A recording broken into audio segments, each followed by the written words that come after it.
Tonight we're talking to James and Jeanette Stevenson about healthy family eating.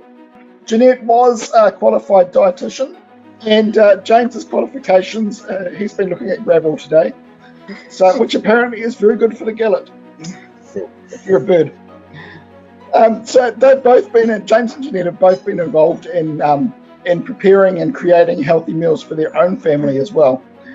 So in this session, we're going to talk about what's a healthy meal, what it takes to eat well, preparing food on a budget, portion sizes, fussy eaters, and even the spiritual side of family meals. So we've got a whole range of different topics to talk about tonight.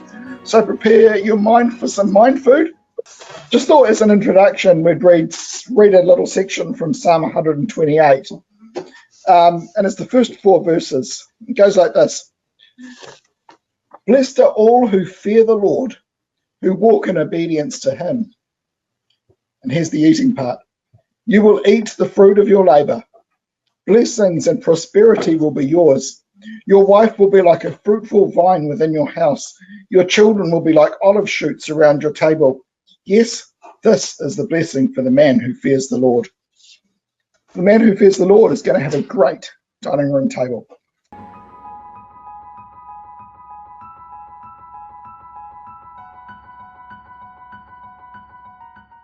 So, welcome, James and Jeanette. It's really good to have you with us tonight. Oh, Thanks. thank you. So, first question, what is healthy eating? And I suppose, is it sustainable? That's a big question. That's a big question. Really big question. Okay, yeah, well, healthy eating means meeting your nutrient requirements. And in this day and age, it often is more about not exceeding our calorie requirements too much. That can be quite tricky. But yeah, and meeting all those nutrient requirements, the micronutrients, is mainly more difficult. And is it achievable? Well, it depends what someone's situation is, but usually it's achievable. Yeah, it's got a bit trickier, of course, in the last couple of years with food prices rising a lot. Yeah. And people are probably just busier than ever, I think. So that's a big factor as well in eating healthily. Yeah. So how do you go about that? You just mentioned food prices. Like in the last year, they went up 12.4%, I think I saw on the news the other day. Yeah. 12.1% the previous year, which gives you almost 24% over 2 years. That's a hang of a lot. How do you go about managing that on a family budget? Okay, yeah, well, the main thing it involves is being organised. So I make a list once a week. So throughout the week I'll write down what things we're missing, and then once a week I'll do a proper list and do a list of meals we'll be having throughout the next week. So you sit down and you plan what meals you are going to have that week? Yeah. And so make sure we're getting the ingredients for those things, and I shop according to the list. Okay, because I often find for myself that I tend to sort of go to the supermarket, see what looks like it's on special, and then sort of revolve food around that. But you would do it the other way around. You would plan first and then buy according to what your plan is. Yeah, usually. Though with some things, I will get them if I see there's a good special, and then I can incorporate them. So there's a bit of flexibility. But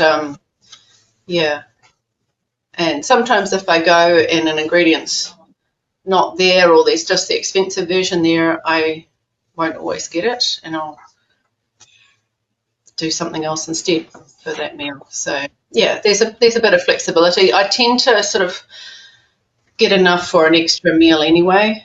It's just a rough 7 meals, and then So just out of curiosity, do you think that actually helps save money by pre-planning what you're going to have? Yeah, definitely. Okay. Yeah, I think because that means you're only buying what you've got on your list. Yeah. For the meal that week. I definitely think it does. Yeah, because we're much less likely to get other stuff then during the week. There's less likely to be gaps. You know, if you have to go to the supermarket again during the week, you're more likely to get other things as well. Mm-hmm. And yeah. So how does that go? Do you, like, I don't know, we tend to find, like, often we'll have unexpected visitors. How does that work? With your plan? Yeah. Well, I guess how often with my meals it might be enough for more than one meal anyway. So we might have it one night and then have the leftovers the next night or the night after that. So if there's I guess when I do incorporate extra anyway. So there is that bit of flexibility. So yeah, that helps. Yeah. And use the freezer a lot. So there's stuff in standby. So I'll have quite a lot of some items, like legumes. I'll cook up in bulk and freeze them, cool them down and freeze them. And so we have some things in good stock normally. So, yeah, we're quite well stocked, really. Yeah. And meat, get a bit of that when it's at a good price. So describe what you mean by legumes. What sort of legumes do you cook up ahead of time and freeze?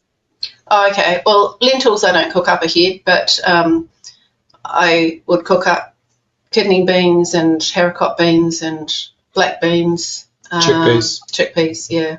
Okay. Yeah. And is that a much cheaper way of getting it rather than buying the tins? It is a bit cheaper, yeah. I wouldn't say it's heaps cheaper. You can get it at a reasonable price tinned at, say, the warehouse. Can be quite a good price, but it does work out a bit cheaper. And because we use them pretty regularly, it makes sense for us to get the dried stuff and do it that way. Yeah. Okay. So you would put legumes into most of your meals? We would have vegetarian probably at least half the time. Yeah, so we'd have like an egg meal a week, a couple of legume meals, and quite often I would add legumes to the meal. So like I'll extend a mince meal sometimes with some lentils, or add lentils to a soup, or to a casserole, or put in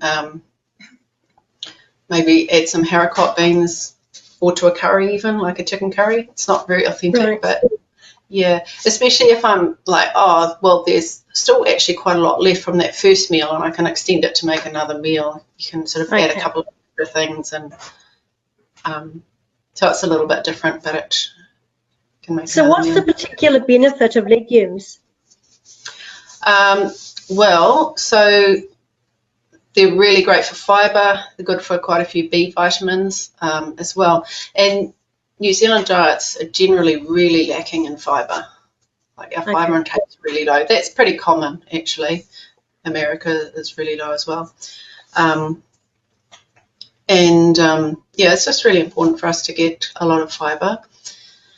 So legumes are good with that. We don't get any from meat. That's not a source of fibre. Yeah. Right. And so, vegetables contribute to that as well, of course, to fibre. Okay. So one question I was going to ask is what other areas are we lacking in? Are there other areas we're lacking? Like, obviously fibre is one. Yeah. We can be lacking in micronutrients a little bit sometimes. Depends. Like women can be a bit low in iron.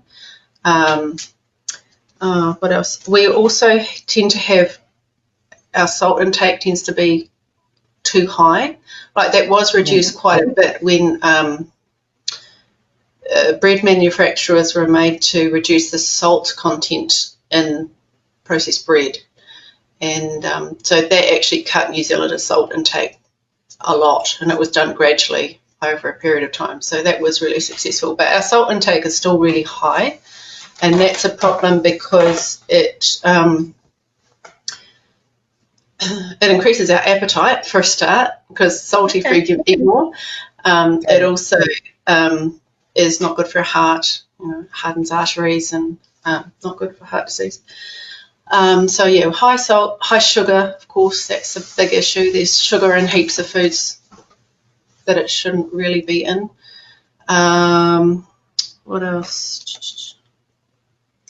Which is why it's probably really good to do home baking and stuff. At least you know exactly what sugar is in it. Yeah.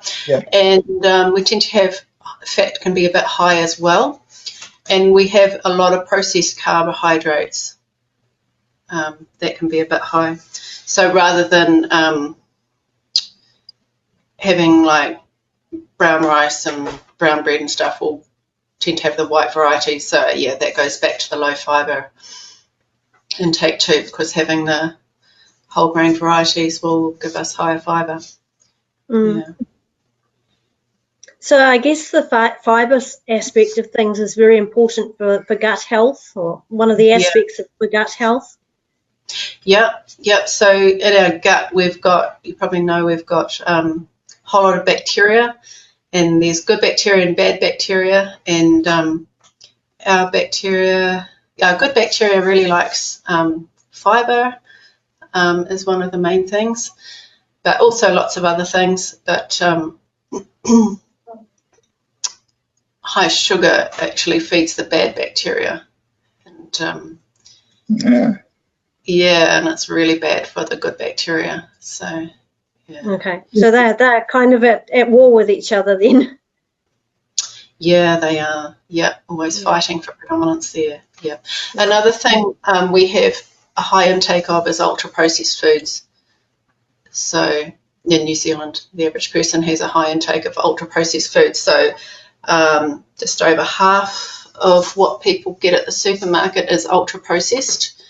So what does that look like? Yeah, what is that?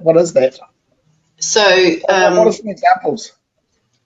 So like chippies is ultra processed. So it's any food that's on the label on the back, it's got those numbers that you don't know what they are.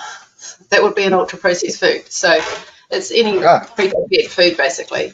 So actually all our bread is that we buy at the supermarket, that's classed as ultra processed, but also any of those sort of mini meals like the noodles or the what else? I've got some written down here. I can't find it. Like yogurt, pottles, soft drink, pre-prepared sauces. Yeah, because they'll all have big numbers on the back, won't they? Huge lists of numbers. Yeah. So is yogurt from the supermarket not such a good thing? The yogurt bottles aren't very healthy. They're actually quite sweet. Okay. Quite sugar. Yeah. So more so than the larger containers? Well, not if it's unsweetened yogurt. Yep. So we would just get the unsweetened yogurt, but the yogurt bottles or the big tubs of this flavoured yogurt, that's all actually quite sweet, quite sugary. Yeah. So, you mentioned noodles a moment ago. Really, you sort of think that's a good food to put in kids' lunches, isn't it? Yeah. But then when you're saying too, like one feed, I know yogurt's got that good bacteria in it that's supposed to be good for your gut. But then, like you're saying, the sugar fights against it. So I take it that eating sweetened yogurt is probably counteractive. Probably counteractive, doesn't do anything. Yeah, and because it's processed, it sort of kills a lot of that goodness anyway. Yeah. Right. You mentioned noodles. So many university students or people flatting or whatever live on 2-minute noodles. Yeah. That's got to be good for you, right? I mean, you look at the health of university students; they all look great. Yeah, I think it might be in spite of the 2-minute noodles rather than because of them. Unfortunately, yeah. No, they're quite processed. So it's just basically white flour with salt and flavourings. So, yeah. And they're sprayed with fat as well. So, yeah, they're not a terribly healthy food. Not a very healthy food. Okay. No, sorry. Sorry, Robert. That's all right. So another couple went then. I just need to drop these ones in. What about coffee? Just Coffee. 3/4 of the world seems to survive. And seems chocolate, to live, you want to put chocolate in as coming to well? chocolate. Yeah. But I mean, 3/4 of the world seems to survive on a morning coffee. You know, got to have that coffee, if not another 3 or 4 later on during the day. And yeah, I'll add the chocolate in then as well. It's like, Yeah. you know, Yeah. I need the chocolate. Yeah, well, coffee's an interesting one because there's pros and cons. So there's different schools of thought on that one. So the pros are it's actually good for cognition. So it does sort of wake the mind up, and people tend to do better in cognitive tasks when they've had a coffee.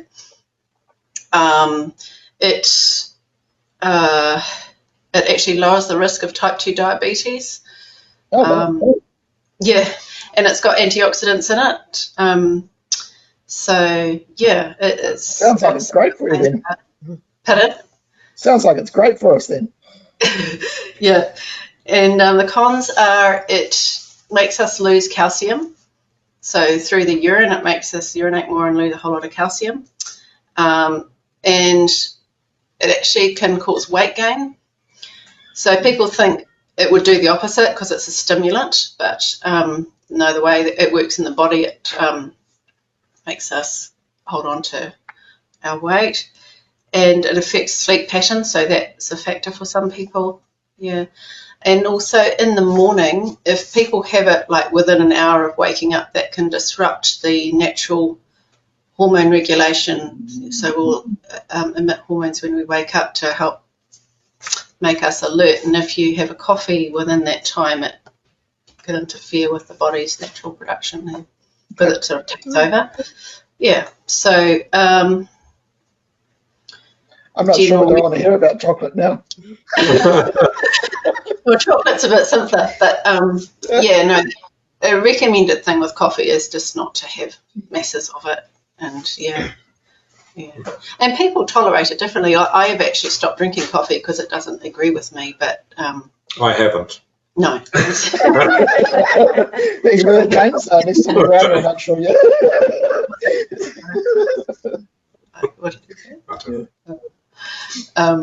And so chocolate, the dark chocolate is good for us actually. It contains, phenols? Flavonols and many micronutrients and antioxidants, and it lowers blood pressure. So, Brilliant. Yeah. I'll keep at it. Yeah.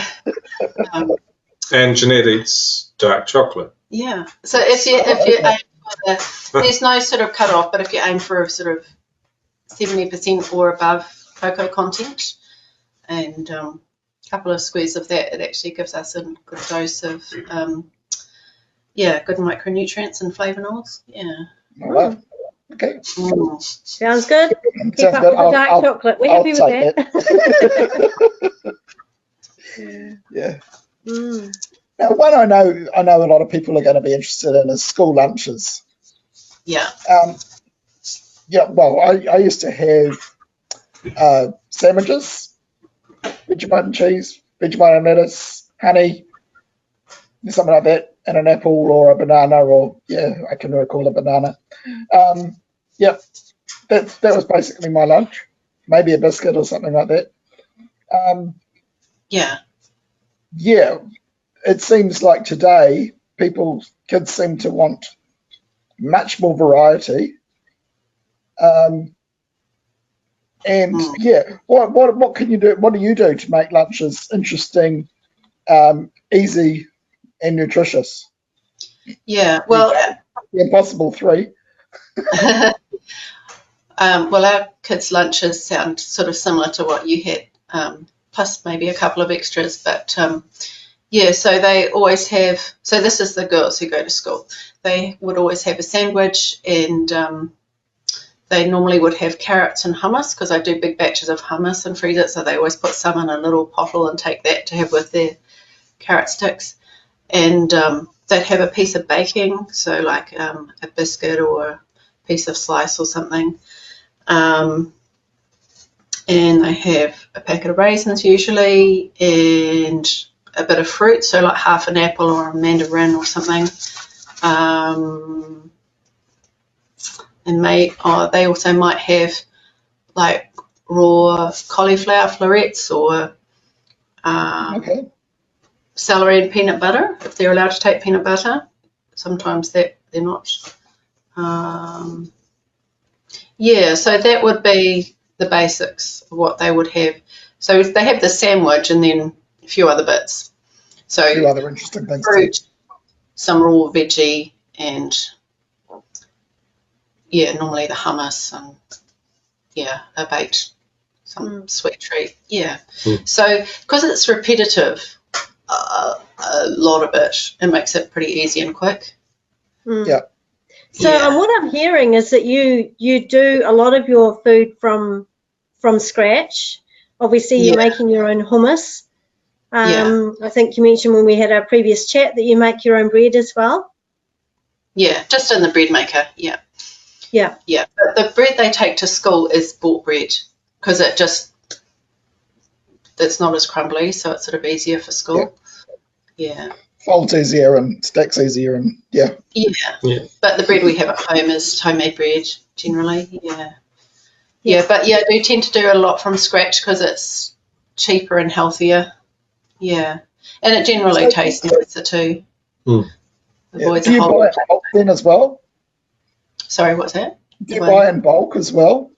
Like you talked about legumes before, and obviously you're making your own bread, so you'd be buying flour in bigger quantities, or Yeah, not hugely in bulk, mainly just the legumes. Sometimes I might get a larger bag of wholemeal flour, but yeah,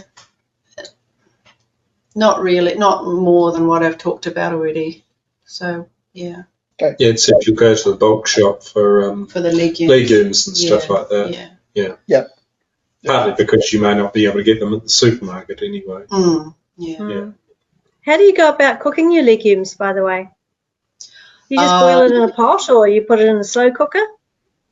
Well, I soak them overnight, or for a good 6 hours or whatever, and usually in the slow cooker, quite often in the pressure cooker now. So we've got a one of those, what are they called? Pressure cooker. Crock pots. Yeah. Well, no, what's the main brand? I can't remember what the popular brand of it is. But anyway, it can do pressure cooking or slow cooking, or it's a variable cooker. So quite often I do it in the pressure cooker now because that's quicker. But slow cooking, doing it in the slow cooker is a really good way to do legumes. Okay. So you need to have a lot of forward planning in what you do. Yeah, there's no getting to 4 o'clock in the evening and go, oh, what are we going to do for dinner tonight? Which is often what I end up in the situation I end up in. You've got a plan, and you know what you've got to do ahead of time. Yeah, well, ideally, but it doesn't always work out like that. Sometimes it'll be getting a meal out of the freezer and heating it up. So there are those backups, and which is one where, like you explained before, you've done extra and frozen it. Yeah. So quite often I'll do a bigger meal and store the extras. But quite often the pre-preparation is not very time consuming. So it'll be like putting some legumes in a pot and covering them with a whole lot of water, or getting the ingredients into the bread maker. And I guess because I'm so used to doing those things, it's pretty quick. Right. Yeah. And I suppose it's routine, is it? Sorry? And I suppose it's sort of a routine as well. Yeah, pretty much. Just like a lot of people would make their own yogurt, using the Easy-O. So Right. It's just Yeah. quick. Yeah. So you talked about iron being something that can be a bit deficient in our diets. What would be a good source of iron then? Well, red meat is a good source of iron,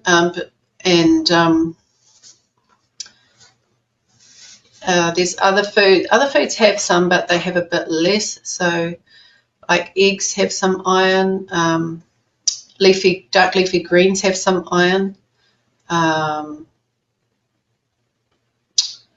If we cook in cast iron fry pans, they actually emit a bit of iron into the food, particularly if it's acidic food, like containing some tomato.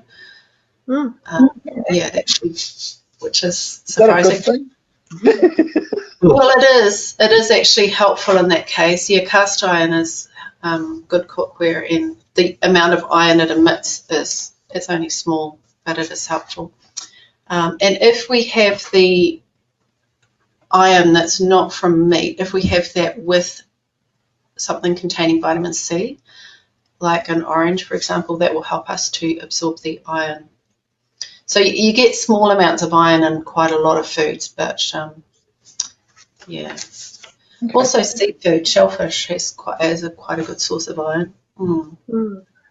Speaking of fry pans that you just brought up, what about non-stick fry pans? Any thoughts on that? Non-stick cookware is great as long as it's not damaged. If it's damaged, it emits all these really nasty chemicals into the food. It's quite scary, actually. I was reading about that recently, yeah, and they had tested the damaged non-stick fry pan with the regular one, and yeah, it's not very good. Okay. But that said, if it's intact, it's okay. Yeah, and I mean, like, we've had a non-stick fry pan for like 15 years, one of them. Yeah. And so sometimes that's a matter of spending the money up front and buying a reputable brand. So with something like non-stick gear, buying a $30 saucepan, a frying pan, may just mean it gets damaged quickly. Yeah. Okay. Things to think about. Yeah. So, could you give us a snapshot of a day's meals? Like, what do you do for your family for a day? You know, what would you typically eat? Okay. So we start with breakfast. Yeah. So do you want like me or the rest of the family? Well, let's go for a whole family. Just generalized family sort of thing. Yeah. Okay. So breakfast would be either a homemade muesli that I do. Yeah. Sounds nice. It's not a very sweet one, so it's quite good. It has basically oats and coconut and some seeds and raisins. Yep. So that plus and then it's sort of extended with a bit of wheat bix or cornflakes or bran flakes in my case, and then some yogurt and fruit on top of that with milk, or else Zoe always has porridge. Okay. So yeah, porridge is a good one as well. Very healthy. Yeah, and the regular porridge is good rather than the sachets, because the sachets have extra stuff added in, which makes them not so healthy. Okay, so you just buy the bag of rolled oats. Yeah. Yep. Yeah. Do make your own. Yep. Yeah. Cheaper and healthier. Yeah. Yeah. Okay, so that's breakfast. So that's breakfast, and then lunch. James? Yeah. Coffee's before breakfast. Yeah. And then lunch, James has salad sandwiches, Yep. Oh, so I'll slow cook a chicken, and I won't have the whole chicken for lunch, but just shred it, like Janetta put it on actually this morning, and then I got home, just shred it all up, and then just keep that frozen, pull it out as you need it, sort of thing, in bottles. So a salad sandwich would be chicken, lettuce if it's in season, and then some olives, gherkins, and some sort of relish or something with it. And then you have Do you fruit make as well. do you make your own, James? Fruit nuts. Pardon? Do you make your own Relish. salad sandwich Yeah. each day? Yeah. Yeah. Yeah. So that's a big way of saving money is don't buy lunches. Yeah. So Don't when buy- you cook up a whole chicken, do you use it for dinner on the first night and then the rest of it gets used for lunches? Or is it solely used for lunches? It all gets put into pottles, and one gets put in the fridge, the rest go in the freezer, and I will sometimes use one for a meal, to add to a meal, to, like I might be adding it to a soup to help bulk it out or whatever, on a pizza or something. Yep. Yeah, but mainly it's for lunches, yeah. Okay. Yep, and then use the rest of it for stock. yeah, so we So- keep the bones and add stuff to it and Yeah. have it So on do for another. do you freeze your stock as well? Sorry, do I freeze it? Yes. Yeah. Yeah. Yeah, so we're freezing hummus, stock, Beans, chickpeas, legumes. legumes and the chicken. You'd need a big freezer. Yeah, we've got one of those freezers downstairs with the pull-out drawers, so yeah. Okay. It's not massive, but yeah. Just lots of stuff in pottles, but it's all labelled. And we keep going through it as well. Yeah. So that's James's lunch. And you've heard what the girls have. We heard what the girls have had. Yep. Yeah. Yeah, I have, at the moment, I'm tending to have a big salad with, lots of veggies and some kind of protein and nuts and a bit of feta or something. It just depends what we've got available. And then I stick some of my salad dressing on it. And then I might have like a muesli slice or some kind of extra thing or some kind of or grainy crackers that I make or something. Sounds like I make a lot of things. It does. Yeah. I'm impressed. Yeah. And Jethro he always likes to have an egg and lots of bread. And I keep nagging him to have more vegetables.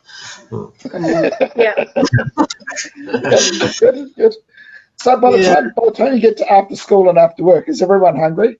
I know that's been my hungriest time of day. Get home from school or work or wherever I've been, and I need to eat. Yeah. So the girls will get home and Zoe will finish off her lunchbox because she usually hasn't finished it because she's more interested in playing, I think. But yeah, the girls will eat something and I have a cup of tea and something, and James he gets home after dinner usually, so. No, at dinner-ish. Oh, okay. Anyway. Yeah. Yeah. So, so afternoon tea. What do the kids have for afternoon tea? So they might have some of the homemade bread with peanut butter or something on it. Maybe a bit of fruit. Like we've got mandarins at the moment. I don't know. What else do you have, Jethro? Bread. Jethro has bread. Again. Bread. Man. Yeah. Man food. Yeah. Yeah, he's a bit restricted as well because he's got braces, so he can't really chew on crunchy stuff as easily. I used to eat tons of apples and carrots. Yeah, he used to. Can you hear that? He used to have lots of apples and carrots. Yeah. I might do dinner. So dinner, that varies. We have a lot of curries, casseroles, pies. Pizza sometimes. So Yeah, pizza. We might make pizza, or I do a spinach quiche, spinach pie it's called. Lots Or of soups. soup, soup quite a bit at the moment. So I'll do like quite a hearty soup with wholemeal bread. burgers sometimes. Yeah, burgers. Yeah, Jethro was doing food tech for a while, and every week he got to make a meal once a week, and he always wanted to make burgers. So yeah, he's going to make burgers. Do you cook a meal too, James?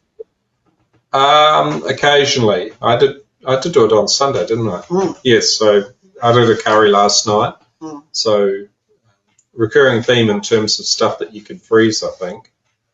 Yeah, but normally he doesn't. I mean, he doesn't get home normally till, way too late to do that. So Right. he's busy. So I do the meals. Yeah. Yeah. So that's your job. Yeah. Yeah. But he occasionally does a quiche for, like, if we have a shared lunch at the meeting, he might do a quiche. So that's pretty good. Okay. Yeah. Yeah. I can remember about 3 recipes, and that's it. And he cooks salmon on my birthday usually. Oh, nice. Yeah. So James, you used to do the shopping too, didn't you? Mm. Yeah, used to, and I'll just say that. So when Jeanette's saying about planning, one of the things that's helpful for me is if I had a list, for one thing, it meant I was less likely to stray into. I knew what she wanted, so it just made it quicker. But also it meant I knew what we didn't need. So, I think a lot of stuff, like you see when you go to the supermarket, the amount of stuff where people are just buying on impulse. And it's just like, there's a whole lot of stuff that seems like it's just being bought on, they're buying something sweet. So there's a whole lot of soft drink that's found its way in, or whatever the kids have actually said that they want. Whereas, like, when I take the kids to the supermarket, because I had the list, it's like, well, is it on the list, kids? It's like, well, it's not here. So that sort of preparation is really helpful, both for me and also, if I'm taking the kids with me. Yeah. Yeah. Great learning opportunity. Yeah. Yeah. Bit of maths and economics and marketing and stuff like that to point out to kids. Yeah. Yeah. Mm. So do you have a general weekly budget for your grocery shopping? Not really, no. But No. I keep an eye on it, and Yeah. I guess if you've got some, your meals are fairly, you're cycling through regular meals, you probably have a fair idea of what sort of costs are involved in each thing. Can I just come back to the dessert thing? Okay. Sorry, to the meal. Meals. To the family meals. We didn't get to dessert, no. Dessert. Robin's favourite. No, well, we would have dessert a couple of times a week probably. And but no, dessert just depends on what people want to do, what their how they want to do things. For people who are watching their weight, well, the fruity based desserts are generally a bit lighter, so like crumbles or sponges. We quite often have Greek yogurt on the side instead of ice cream, so that makes it a bit lighter. Yeah. But we don't have supper. You do sometimes, eh? But so after dinner, that's it. Yeah. Okay. Right. What about fats in our diet? Fats. Yeah. Good thing, bad thing? Are they good for us? Are they bad for us? Yeah, fats. Should we eat more? Always nice. Yeah, it's a good flavour enhancer, flavour carrier. Yeah. Fats are quite a complicated topic actually, because there's lots of different types of fat, and they have different effects in our body. So there's been a bit of different schools of thought about what types of fat are good for us and what aren't. But generally keeping saturated fat low is good. So food sources that are high in saturated fat would be butter, fat from meat, basically fat from animal sources. would be sources of fat, saturated fat, and they tend to increase our bad cholesterol. But monounsaturated fat, so olive oil will be high in that, is quite good for us. But yeah, any fat is quite high in calories. So, and if we have it with sugar, it can make us gain weight quite easily. So, yeah, it's that combination.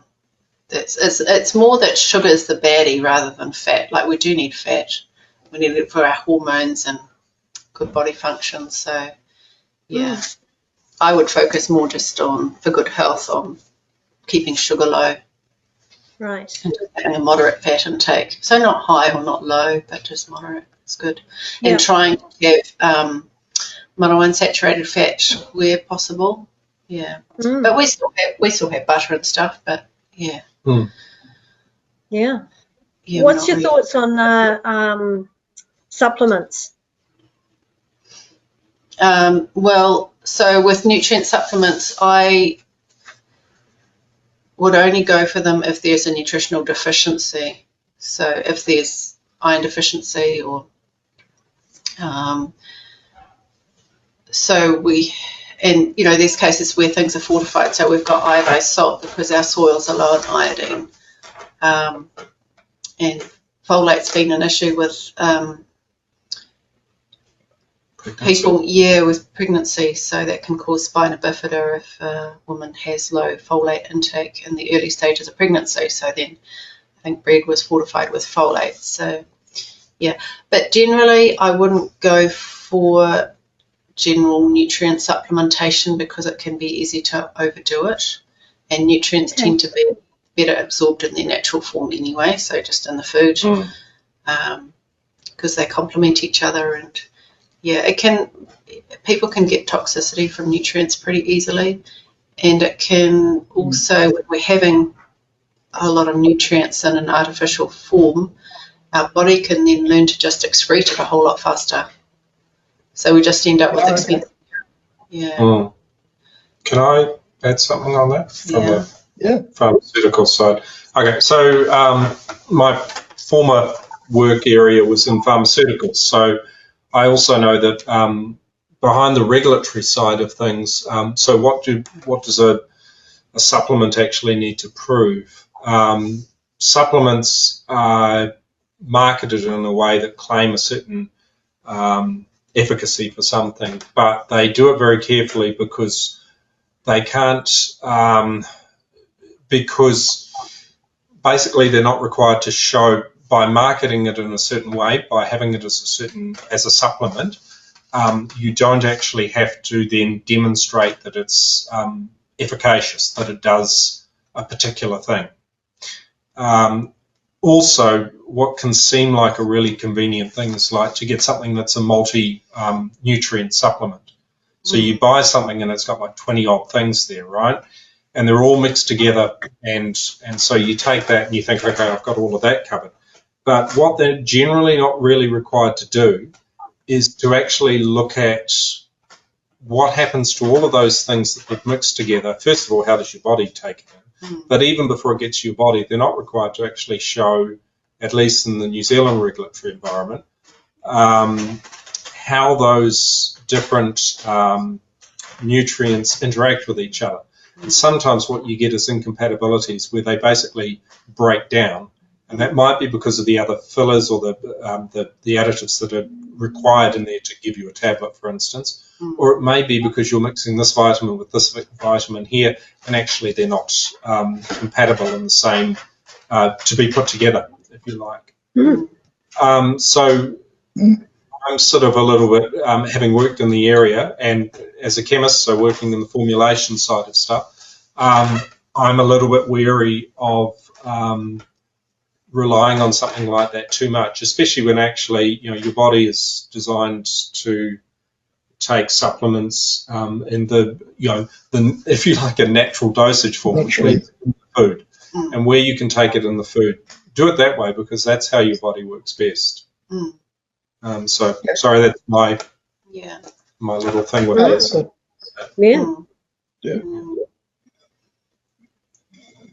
Yeah. So when we're talking family, eating as a family, what do you do with fussy eaters? Oh yeah. Well,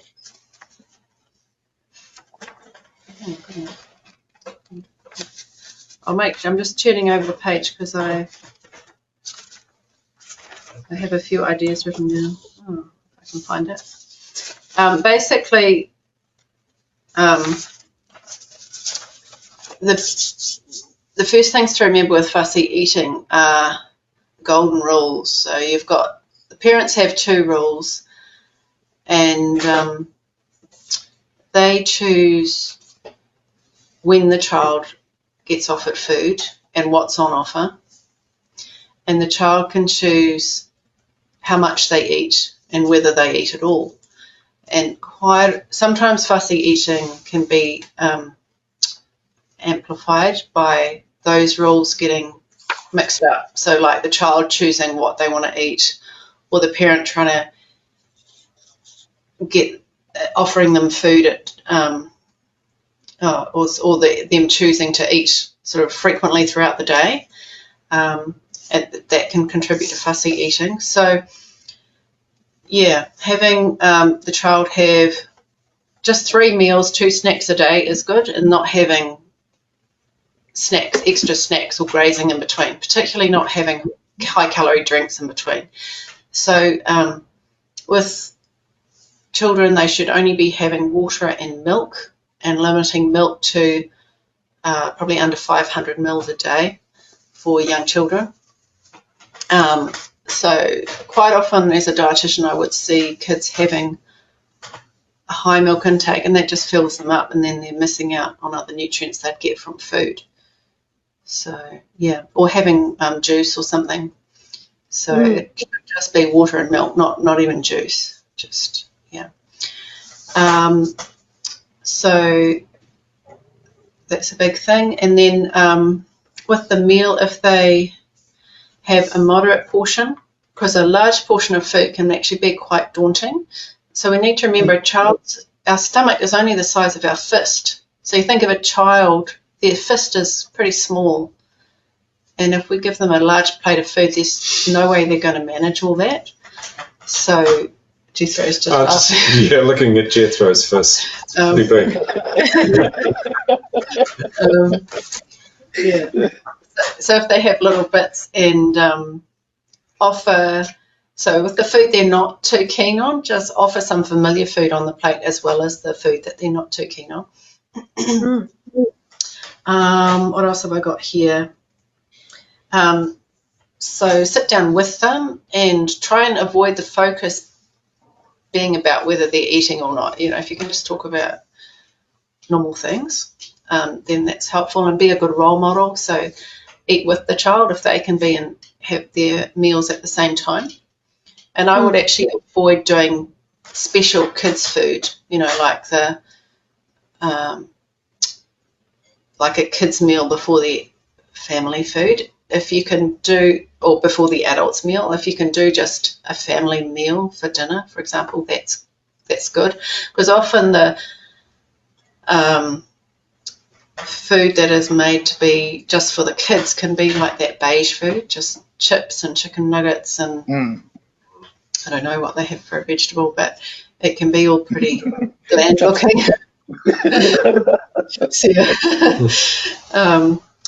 But yeah, all eating together is good, and getting kids involved in cooking is helpful if they have been helping make it and helping decide what's for dinner, you know, in the cooking process, then they're much more likely to eat it. Good idea. Yeah. What else have I got here? Let's see if I got everything. So you mentioned, I know in our pre-chat, that if a child chooses not to eat, then don't offer them food at a different time. If they go without a meal, that's not going to harm them? No, yeah, that's right. So a healthy child won't starve themselves. You don't need to worry about them missing dinner or something. So if they're not eating, then just let them know that there won't be any food until the next meal. And yeah, they can choose to do that. And hunger is a great motivator for eating as well. If they're hungry for the next meal, they're likely to do quite well. but it can be hard. Like, some kids just are really good at tasting all the different flavours in food, or some people are. So, you know, if you've got a fussy eater, they might be able to distinguish all those little flavours, and it's sort of a bit daunting for them. But yeah, it's good to sort of persevere, and just remember also that it can take 20 plus times for a child to learn to like a new food. So just because they don't like it the first 10 times doesn't mean they're not going to become really keen on it. But if they can at least try it each time, they'll be getting there to learning to like that food. Yeah. Right. Yeah. Yeah. Now, you talked about the size of your fist, your stomach's the size of your fist. James, you had some interesting ideas on portion sizes the other day when we were talking. Oh, With the plates and the spoons and things. Oh, right, I with guess the plates. and stuff. Well, that's Yeah, well, should I say? yeah. Portion size has increased a lot over the last few decades. Yeah. I don't have a shot on hand, but you can look on the internet and find comparisons of average meal sizes from, you know, like the early 1900s compared to what we have today, and it's really interesting how it changes over the decades. So now we have much bigger portions, and they've even got bigger in the last 10 years, apparently. I think our plates are getting bigger too, aren't they? Yeah, plates keep getting bigger. Yeah. So if we serve meals on a more moderate sized plate, that can really help us control or help us moderate our intake a bit. But yeah, the dinner plates now are much bigger than what they used to be. Like, if you think about what you see at the op shop, you know, the little decorative floral kind of plates that are those antique kind of ones. That size. Yeah, much smaller, eh? Yeah. And I guess it helps our psyche to think that, okay, I've got a full plate. It might be a smaller plate, but it's a full plate, as opposed to, you know, all that little tiny portion in the middle of my great big plate makes me feel like I'm missing out. Yeah, that's right. Yeah. So I just want to finish on one other question. Tell us about, have you given any thought to the spiritual aspects of feeding minds as well as bodies in a family dining room setting? Yeah. The olive shoots are. We started out with the olive shoots around your table. You know, any thoughts on that? Yeah. Well, eating is really central to our culture, and it's just one time in the day where we all can get together and talk about, you know, our day or things that are bothering us, or just sharing events. So it's really important to all sit together at the table, I think, and not have a screen. And like, we don't have phones at the table, for example. Yes.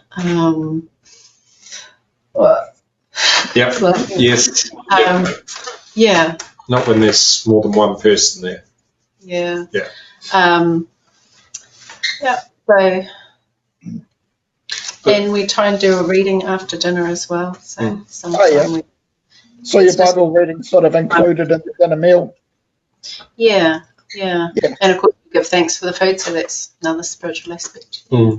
Yeah. But yeah, also if you're talking about stuff that's happened in the day, and you're all there, that may be an opportunity where there's something that comes up where you can give some sort of a spiritual insight to it. So it's kind of like, well, this thing happened today, you know, how do we react to that? You know, something bad or something that just wasn't that great happened in the day, and it's like, well, how did you deal with that? And like, why do we do it that way? Why don't we, you know, give them a whack around the ear or something like that, or whatever? You know, it's sort of like, oh, well, you know, how can we relate that to a biblical character or something like that? It's that sort of opportunity where you've got everyone together and you're actually sort of thinking about, you naturally talk about what happened in the day, and then you've got an opportunity to put that into a spiritual context as well. And so they see the way in which the Bible is not just something that you read, but it's also something that teaches you about how you then that works out in your life as well, hopefully. And all around a meal. That's great. Yeah. And it's one of those teachable moments too, isn't it, really? You know, everyone's sitting at the table talking, and whatever comes up, and it's a teachable moment. Food can draw you together. Food draws you together. Yeah. That's awesome. So I think we've talked also about maybe you could share a few recipes with us, and maybe you might be able to send those through, Jeanette, and we can share those perhaps via email. Is it the easiest way to go about that? The easiest way, Yeah. Love to have some of your recipes. Yeah, cool. Yeah. Sure. Well, thank you very much, James and Jeanette. It's been a really neat evening. I've learned a lot. At least I know now I can carry on eating chocolate. That's great. Sugary yogurt. Yeah, true. But yeah, it's been a real pleasure tonight. So thank you very much for that.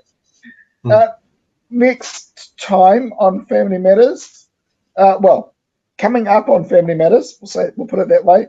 I'll let you know exactly what's happening next time. But coming up, we have mental health and faith in God with Will and Renee Patino on August the 14th, and teens and the trans problem with Gary Steele on September the 11th, along with a few others that we'll let you know closer to the time, and maybe even next month. We'll see how we go with that. If you want to find out about what is happening, and you're listening now and on the recording, just give me an email. Send me an email, robert@thinkythings.com, with Family Matters in the title bar. We'll make sure you're kept informed. And if you get it in time, you'll get Jeanette's recipes that come through. And if you want to see past recordings of any more of these, you'll get them on the Pakuranga Christadelphian website.